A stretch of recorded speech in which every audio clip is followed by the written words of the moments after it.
We're doing sun-dried tomato pesto chicken pasta for this episode of the meal prep series. I'm going to be using fusilli pasta, but you can use any pasta of your choice. We're going to need boneless and skinless chicken thighs, as well as onion and garlic powder, and a bit of sweet paprika, the oils for the chicken, as well as salt and pepper.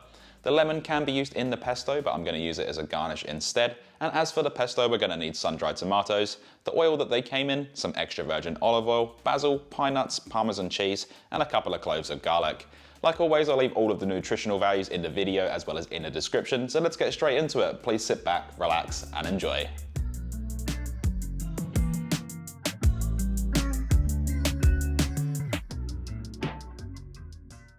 Let's start this off by getting a large pot of water onto our stovetop to cook the pasta, generously season it with salt, and allow it to gradually come to a boil in the background.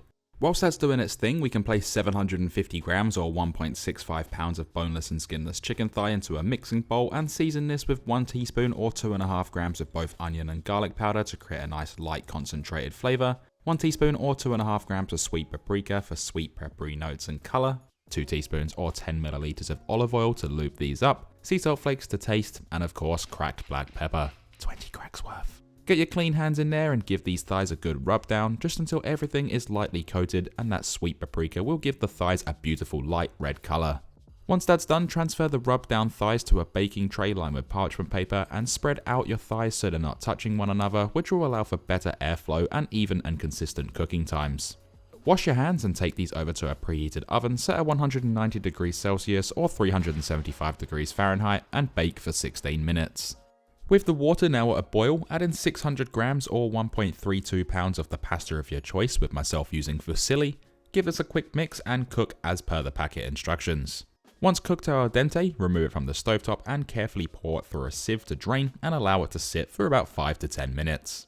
Place a pan onto your stovetop, whack it over a high heat, add in 40 grams or 1.4 ounces of pine nuts and gently toast these, moving them around regularly just until they're very lightly golden, which will start extracting their natural oils and enhance the delicious nutty flavour.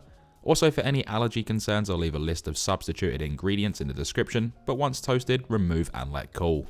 Now, to make our sun-dried tomato pesto, place 200 grams or 7 ounces of sun-dried tomatoes without the oil into a blender, along with 20 grams or 0.7 ounces of picked basil leaves for a beautiful freshness, 10 grams or 0.3 ounces of freshly grated Parmesan cheese for that nice cheesy goodness, 1 to 2 cloves of freshly peeled garlic depending on how much you like garlic, the lightly toasted pine nuts for a delicious nutty flavour and coarse texture, 2/3 of a cup or 150 milliliters of the oil that the sun-dried tomatoes came in to increase the tomato flavour, sea salt flakes to taste, and cracked black pepper, 10 cracks worth.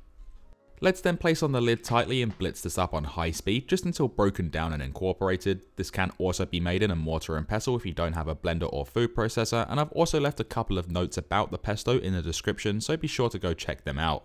Anyway, once that's done, this can then be popped aside for the time being, leaving us with the nutrition values, and all of this is for a single portion, which is 86 grams or 3.03 ounces. After 16 minutes, the baked chicken thighs can be removed from the oven, turning it off as we no longer need it, and allow these to rest for 5 minutes before either slicing them into thin strips or do what I'm doing and dice them into bite-sized pieces. The choice is all yours. And as for the thighs nutrition, this is going to add a nice amount of protein to the dish. We can then place the drained pasta into a large mixing bowl, following it up with the sliced or diced thigh and resting juices, then add in the sun-dried tomato pesto, making sure to get it all in there and not waste any. Let's then give this all a really good mix, getting everything lathered up in that pesto, also ensuring the chicken is evenly distributed, also giving this a last check for seasoning, adjusting accordingly to your taste, leaving us with all of this. I also want to quickly put it out there that there's only 3 days left on the Leveli 4-piece meal prep container set giveaway, so make sure you go enter via the link in the description. There is only going to be 3 people that will take this home, and you can enter up to 8 times a day. The set sizes include a 2.5 litre container, 1.3 litre container, 750 milliliter container, and a 450 milliliter container. It also comes with an electric hand pump which extracts all of the air from the containers, which can help some foods last up to 3 to 5 days longer. I also owe all of you that watch my videos a massive thank you, because without you I would not be able to do stuff like this. Now, the containers I'm using are 750 milliliters in size, and if you're not interested in the giveaway, I do have a link for these in the description. It's then as easy as dividing the chicken pasta mix by 5, trying your best to evenly portion, or you can just weigh it out. For some optional extras, these can be topped with some freshly grated Parmesan cheese, some freshly chopped or torn basil leaves for freshness and colour. You can also add a wedge of lemon for a citrus kick, and don't forget about the cracked black pepper. Use however much you want. With that all done, we've just created these delicious sun-dried tomato pesto chicken pastas that are not only perfect for meal prep, but also work really well as a regular meal. To store them, let slightly cool, then place on the lids and store these for up to 5 days in the fridge and in the freezer for up to 4 months. And like always, this is all of the nutritional values for a complete single serve. To reheat, place in the microwave until hot, or it can be eaten cold, then squeeze over the lemon for a nice kick of freshness, and to make it all worthwhile, we can then dig in.